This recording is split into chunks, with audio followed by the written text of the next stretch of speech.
RS power మీడియాకు స్వాగతం. కాంగ్రెస్ హయాంలో అంతా జైలులోనే నిర్మలా సీతారామన్.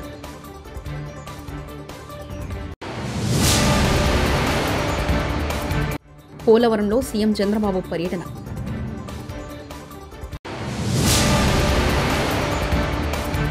ఎమ్మెల్యేలకు ట్రైనింగ్, కాంగ్రెస్ ప్రభుత్వంపై హరీష్ రావు సెటైరు.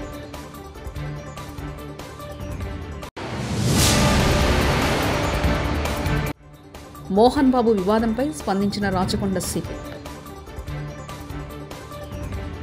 పదవుల కోసం కాంగ్రెస్ పార్టీ రాజ్యాంగాన్ని అగౌరవపరిచిందని కేంద్ర ఆర్థిక శాఖ మంత్రి నిర్మలా సీతారామన్ విమర్శించారు. సోమవారం రాజ్యసభలో సంవిధాన్ గౌరవ యాత్ర పేరిట చర్చలో భాగంగా భారత రాజ్యాంగంపై మంత్రి నిర్మలా సీతారామన్ ప్రసంగించారు. ఈ సందర్భంగా గత కాంగ్రెస్ పార్టీ పాలనపై నిప్పులు చెరిగారు. కేవలం కుటుంబ లబ్ధి కోసమే రాజ్యాంగ సవరణలు చేసిందన్నారు. I feel humbled that this opportunity has been given to me. I thank the entire House and seek your indulgence if I come up with some thoughts which I'd like to share, which any member could have a difference of opinion. But I start again by paying homage to all the 389 members of the Constituent Assembly. Andhra Pradesh ముఖ్యమంత్రి నారా చంద్రబాబు నాయుడు ఇవాళ సోమవారం పోలవరంలో పర్యటిస్తున్నారు. Polavaram project hill view హెలిప్యాడ్కు చేరుకున్నారు. అక్కడి నుంచి hill view point నుంచి project పరిశీలించనున్నారు. Project పనుల గురించి సీఎం చంద్రబాబు అధికారులకు వివరించారు. పోలవరం పనులపై అధికారులు, ఇంజనీర్లతో చంద్రబాబు సమీక్ష చేయనున్నారు. ప్రాజెక్టు పురోగతి, నిర్వాసితుల పునరావాసంపై చర్చించనున్నారు. సమీక్ష తర్వాత పోలవరం పనుల షెడ్యూల్ను సీఎం చంద్రబాబు విడుదల చేయనున్నారు. Diaphragm wall, earth rock fill dam, ఇతర నిర్మాణ పనులపై షెడ్యూల్ విడుదల చేయనున్నారు. రోడ్డు మార్గాన ప్రాజెక్టు పనుల పురోగతిని పరిశీలించేందుకు సీఎం చంద్రబాబు బయలుదేరారు. సమీక్షలు చేశాం. సోమవారాన్ని పోలవరంగా చేసుకుని సమీక్షలు చేశాం. ఇన్ని చేస్తే గడిచిన ప్రభుత్వం 2019 రావడం, 19లోనే వస్తానే ఆర్డర్స్ ఇష్యూ చేశారు. పోలవరం కాంట్రాక్టర్ని మారుస్తున్నామని బలవంతంగా జూలై 29, 2019లో నోటీసు ఇచ్చి సైట్ నుంచి వెళ్ళిపోవాలని చెప్పి ఆదేశాలు ఇచ్చారు. కాంట్రాక్టర్ని పంపించారు, ఇంజనీర్ని ట్రాన్స్ఫర్ చేశారు. 15 నెలల పాటు ఇక్కడ ఎలాంటి ప్రత్యామ్నాయ ఏర్పాట్లు చేయకుండా రివర్స్ టెండరింగ్ అనే పేరు పెట్టి ప్రాజెక్ట్ని పూర్తిగా సర్వనాశనం చేసే పరిస్థితికి వచ్చారు. గోదావరిలో కలిపేసే పరిస్థితికి వచ్చారు. మనం ముందే చెప్పాను నేను, ఈ ప్రాజెక్టులో 50 లక్షల క్యూసెక్స్ ఆఫ్ వాటర్ డిశ్చార్జ్కి మనం నిర్మాణాలు చేస్తున్నాం.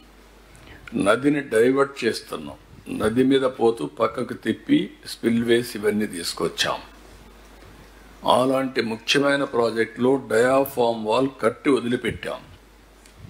కాఫర్ డ్యాములు పూర్తయ్యే సమయం, ఇంకొక చాలా తక్కువ పని కానీ కంప్లీట్ చేసుంటే ఆ ఏజెన్సీ ఉంటే అతని బాధ్యత. పీపీఏ చాలా స్పష్టంగా చెప్పారు. ఇంత మునుపు కూడా అనుభవం ఉంది. ఒరిజినల్ కాంట్రాక్ట్ని మార్చాం, మళ్ళా కొత్త కాంట్రాక్ట్కి ఇచ్చాం. అంటే అప్పట్లో ఒరిజినల్గా 2004 నుంచి ఆ క్లెయిమ్స్ అన్నీ ఉన్నాయి. పాత కొత్త ఇద్దరు కాంట్రాక్టర్లు ఉంటే అకౌంటబిలిటీ ఫిక్స్ చేయడం కష్టమవుతుంది. ఎవరు రెస్పాన్సిబిలిటీ ఉంటుందో మనం చెప్పలేము, చాలా డిఫికల్ట్ అని దయచేసి ఆలోచించమని చెప్తే క్యాన్సిల్ చేసి రాటిఫికేషన్ పంపించారు. అంత దుర్మార్గంగా. ఒకవేళ పంపిస్తే దాన్ని ప్రొటెక్ట్ చేశారంటే అది కూడా చేయకుండా చేశారు. సర్పంచులకు బిల్లులు ఇవ్వకుండా గోసపెడుతున్నారని మాజీ మంత్రి సిద్దిపేట ఎమ్మెల్యే తన్నీరు హరీష్ రావు అన్నారు. తెలంగాణ అసెంబ్లీ సమావేశాలు ఇవాళ సోమవారం ఉదయం 10 గంటలకు ప్రారంభమయ్యాయి. ముందుగా ప్రశ్నోత్తరాల సమయం కొనసాగింది. తర్వాత సభలో ప్రభుత్వం 2 కీలక బిల్లులు ప్రవేశపెట్టింది. ఎంగిడియా physical education and sports university bill, Telugu యూనివర్సిటీల చట్ట సవరణ బిల్లును ముఖ్యమంత్రి రేవంత్ రెడ్డి అసెంబ్లీలో ప్రవేశపెడతారు. పల్లె ప్రగతి ప్రారంభమైన తర్వాత 3,300 కోట్ల రూపాయలు 3,300 కోట్ల రూపాయలు మేము గ్రామ పంచాయతీలకు ఇచ్చాం. ఒకవేళ మీరు ఆ పద్ధతిని కొనసాగించుంటే నెల నెల 275 కోట్లు ఇచ్చుంటే ఇవాళ ఈ బకాయిలు ఉండేటియే కాదు అనేటువంటి విషయాన్ని మనం చేస్తా ఉన్నా. ఇవాళ కాంగ్రెస్ పార్టీ ఈ సర్పంచుల పాలిట పేద కాంట్రాక్టర్లు ఎంపీటీసీలు జెడ్పీటీసీల పాలిట ఈ హస్తం గుర్తు భస్మాసుర హస్తమై కూర్చున్నది. ఇవాళ వాళ్ళ ఉసురు పోసుకుంటున్నారు. సో దయచేసి మంత్రి గారిని నేను స్పష్టంగా అడిగా, సంవత్సర కాలంలో మీరు క్లియర్ చేయలేదు. ఒక్క నవంబర్లో బడా కాంట్రాక్టర్లకు 1200 ఇచ్చారు. అందులో సగం ఇస్తే సర్పంచ్ల బిల్లులు క్లియర్ అవుతుండే. ఎప్పట్లోకి ఇస్తారో స్పష్టంగా చెప్పండి అంటే త్వరలో ఇస్తాం, చూస్తాం, చేస్తామన్నారు. ఏడాది అయినాక కూడా చూస్తాం, చేస్తామనేటువంటి మరి బాధ్యతారహితమైన సమాధానం మంత్రి గారి నుంచి వచ్చినందుకు ఈ సభ నుంచి మా తీవ్ర నిరసన శాసనసభను తప్పుదోవ పట్టిస్తున్నారని, తాము సభా హక్కుల ఉల్లంఘన నోటీస్ ఇచ్చామని బీఆర్ఎస్ వర్కింగ్ ప్రెసిడెంట్ మాజీ మంత్రి కల్వకుంట్ల తారక రామారావు తెలిపారు. సోమవారం ఆయన అసెంబ్లీ లాబీ వద్ద మీడియాతో చిట్చాట్గా మాట్లాడారు. గతంలో సీఎం కిరణ్ కుమార్ రెడ్డిపై ఉల్లంఘన నోటీసులు ఇస్తే చర్చకు వచ్చిందన్నారు. ప్రోటోకాల్ సమస్యలను స్పీకర్కు వివరించామని, లగచర్లపై చర్చకు తాము సభాపతిని అడిగామని, బీఏసీలో కూడా ఈ అంశాన్ని లేవనెత్తుతామని చెప్పారు. ఆర్బీఐ నివేదిక ప్రకారం 3.89 లక్షల కోట్లని స్పష్టత ఇచ్చిందని, గతంలో సీఎంపై తాము ఉల్లంఘన నోటీసులు ఇచ్చామని కేటీఆర్ తెలిపారు. గతంలో నాదెండ్ల మనోహర్ ఉల్లంఘన నోటీస్ అడ్మిట్ చేశామన్నారు. ఈ ప్రభుత్వం ఆర్థిక విషయంలో ప్రజలను తప్పుదోవ పట్టిస్తుందని, ప్రజలకు స్పష్టత ఇవ్వాలని తాము కోరుతున్నామని కేటీఆర్ వ్యాఖ్యానించారు. ఎంత అప్రజాస్వామికంగా అంటే తమ భూములు తాము ఇవ్వము అంటే వారి మీద కేసులు పెట్టడమే కాకుండా వారిని 3rd డిగ్రీ టార్చర్ కూడా పోలీస్ కస్టడీలో గురి చేసినారు. అక్కడ ఉండే ఎస్పీ గారికి వీడియో కాల్ చేసి వాళ్ళని కొడుతుంటే ఆయన అక్కడ తిరుపతి రెడ్డి గారు ఎస్పీ గారు చూసి ఆనందించేలాగా కరెంటు షాకులు పెట్టి 3rd డిగ్రీ టార్చర్ చేసి వాళ్ళని హింస పెట్టింది రేవంత్ రెడ్డి ప్రభుత్వం. ఎంత నికృష్టమైన ప్రభుత్వం అంటే ముఖ్యమంత్రి సొంత నియోజకవర్గంలో రైతులు 35 రోజులుగా జైళ్లలో ఉంటే అది సబ్జెక్ట్ కాదట, అది చర్చనీయాంశం కాదట. కానీ పర్యాటక రంగానికి సంబంధించి చర్చ పెడతానంటున్న సన్నాసి రేవంత్ రెడ్డిని నేను అడుగుతా ఉన్నా, నీకు మనసుందా? నీకు హృదయం ఉందా? నీ నియోజకవర్గంలో నిన్ను ఓటేసి గెలిపించిన ప్రజలు, నిన్ను ఓటేసి ముఖ్యమంత్రిని చేసిన ప్రజలు జైళ్లలో ఉంటే సిగ్గు లేకుండా పర్యాటక శాఖకు సంబంధించి నేనేదో చేస్తాను, పాలసీ పెడతానంటూ ముందుకొస్తున్నావే, సిగ్గుందా అని అడుగుతా ఉన్నా. అయినా నీ ప్రభుత్వం వచ్చిన తర్వాత 2 రకాల పర్యాటకం కొనసాగుతున్నది. ఒకటేమో ఢిల్లీ పర్యాటకం, ఎక్కే విమానం దిగే విమానం తప్ప 1 రూపాయి కూడా వచ్చింది లేదు. సంవత్సర కాలంగా ముఖ్యమంత్రి 30 సార్లు ఢిల్లీ పోయినాడు, మంత్రుల్లో 70 సార్లు పోయినారు.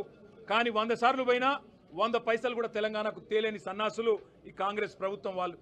లగచర్ల బాధితులకు అండగా సభలో బీఆర్ఎస్ నిరసనతో సభ వాయిదా వేసిన స్పీకర్ లగచర్ల రైతుల బేడీల విషయంలో ప్లకార్డులు పట్టుకుని నిరసన వ్యక్తం చేసిన బీఆర్ఎస్ శాసనసభ్యులు ఇదేమి రాజ్యం, ఇదేమి రాజ్యం అంటూ బీఆర్ఎస్ ఎమ్మెల్యేలు నినాదాలు చేశారు.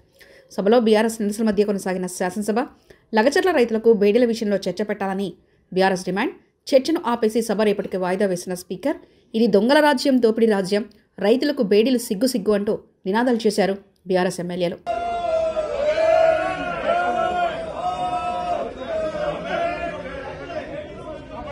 బూతులు మాట్లాడే కాంగ్రెస్ నాయకులకు సమయం ఇస్తున్నా, ప్రశ్నలు అడిగే మా సమయం వచ్చే వరకు వాయిదా వేస్తున్నారు.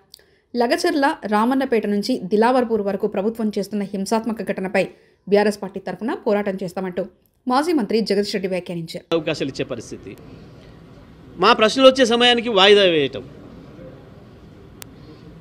మేము చాలా స్పష్టంగా చెప్తా ఉన్నాం. స్పీకర్ గారు ప్రభుత్వంలో భాగం కాకూడదు.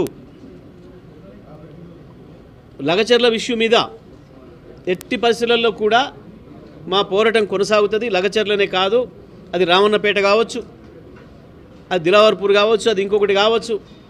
రాష్ట్రంలో ఈ ప్రభుత్వం చేస్తున్న హింసాత్మక సంఘటనలన్నింటినీ కూడా, ప్రజల్ని ఏదైతే హింస పెడుతున్నారో వాటన్నిటి విషయంలో కూడా మేము పూర్తి స్థాయిలో ప్రజల వెంట ఉన్నాం. తెలంగాణ నుంచి రేషన్ బియ్యం కాకినాడ పోర్టుకు అక్రమ రవాణా జరుగుతుందండి మండలి చైర్మన్ గుత్తా సుఖేందర్ రెడ్డి అన్నారు. అవును, రేషన్ బియ్యం అక్రమ రవాణా జరుగుతుంది నిజమే అంటూ మంత్రి ఉత్తమ్ కుమార్ రెడ్డి అన్నారు. ఇంత బియ్యం ఎక్కడ పోతున్నాయి, కాకినాడ పోర్టుకు పోతున్నాయని రోజు వింటున్నాం. కాబట్టి మీరు ఇచ్చేటప్పుడు సమగ్రంగా చూడండి. వాస్తవంగా ఈ రోజున్న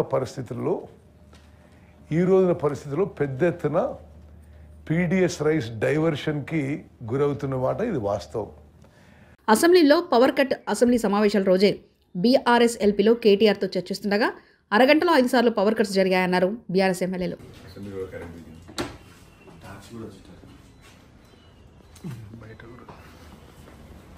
శ్రీతుమించుతున్న కూటమి కక్ష సాధింపు చర్యలు. అక్రమ కూల్చివేతలు అడ్డుకోవడానికి వచ్చిన వైఎస్ఆర్సీపీ నాయకుడు బియ్యపు మధుసూదన్ రెడ్డిపై తప్పుడు కేసులు బనాయించి అరెస్ట్ చేయాలని చూస్తున్నారు.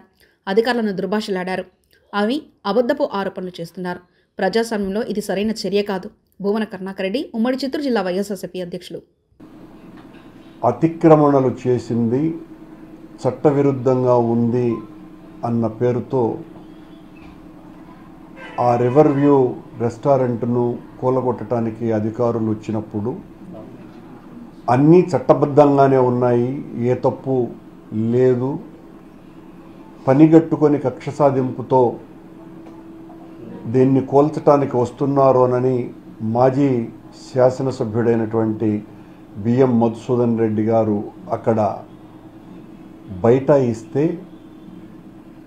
ఆయన అధికారులను తీవ్రంగా దుర్భాషలాడినట్టుగా కేసు మోపి ఈ రోజున ఆయన్ని అరెస్ట్ చేయడానికి ప్రయత్నాలు చేయటం అన్నది చాలా అభ్యంతరకరమైనటువంటి విషయం. ఇలా చట్ట వ్యతిరేకంగా ఉన్నటువంటి కట్టడాలను కూల్చాలా అనుకుంటే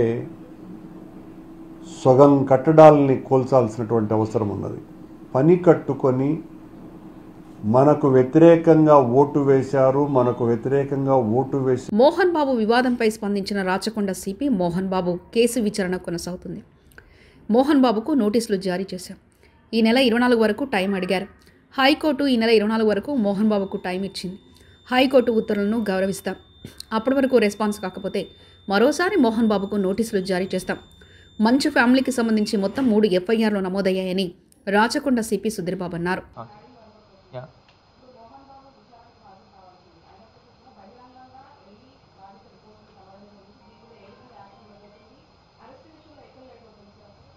లేదు, అరెస్ట్ విషయం లేట్ ఏం కాదు.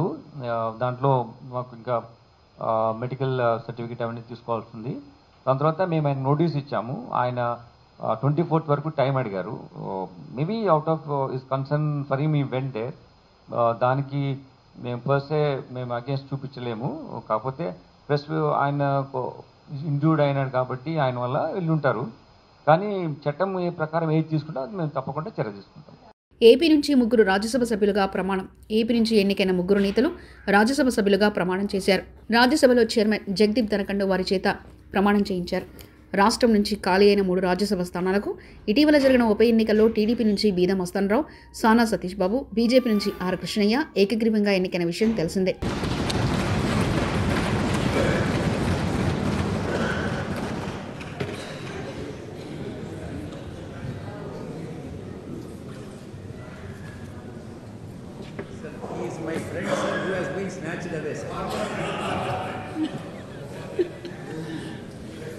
This will not go on record.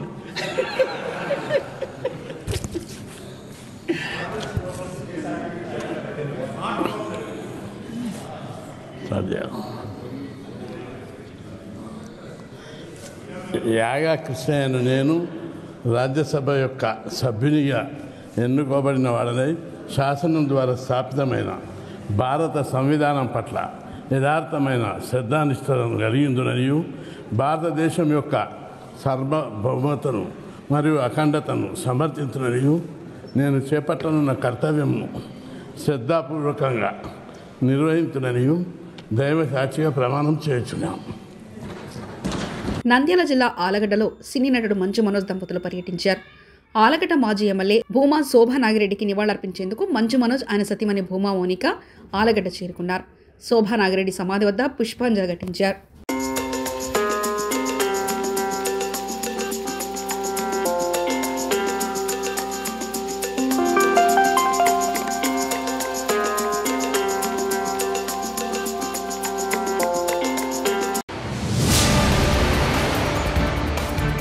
Congress హయాంలో అంతా జైలులోనే నిర్మలా సీతారామన్.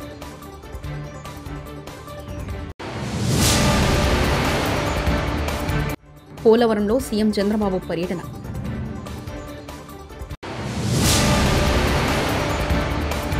ఎమ్మెల్యేలకు ట్రైనింగ్, కాంగ్రెస్ ప్రభుత్వంపై హరీష్ రావు సెటైరు.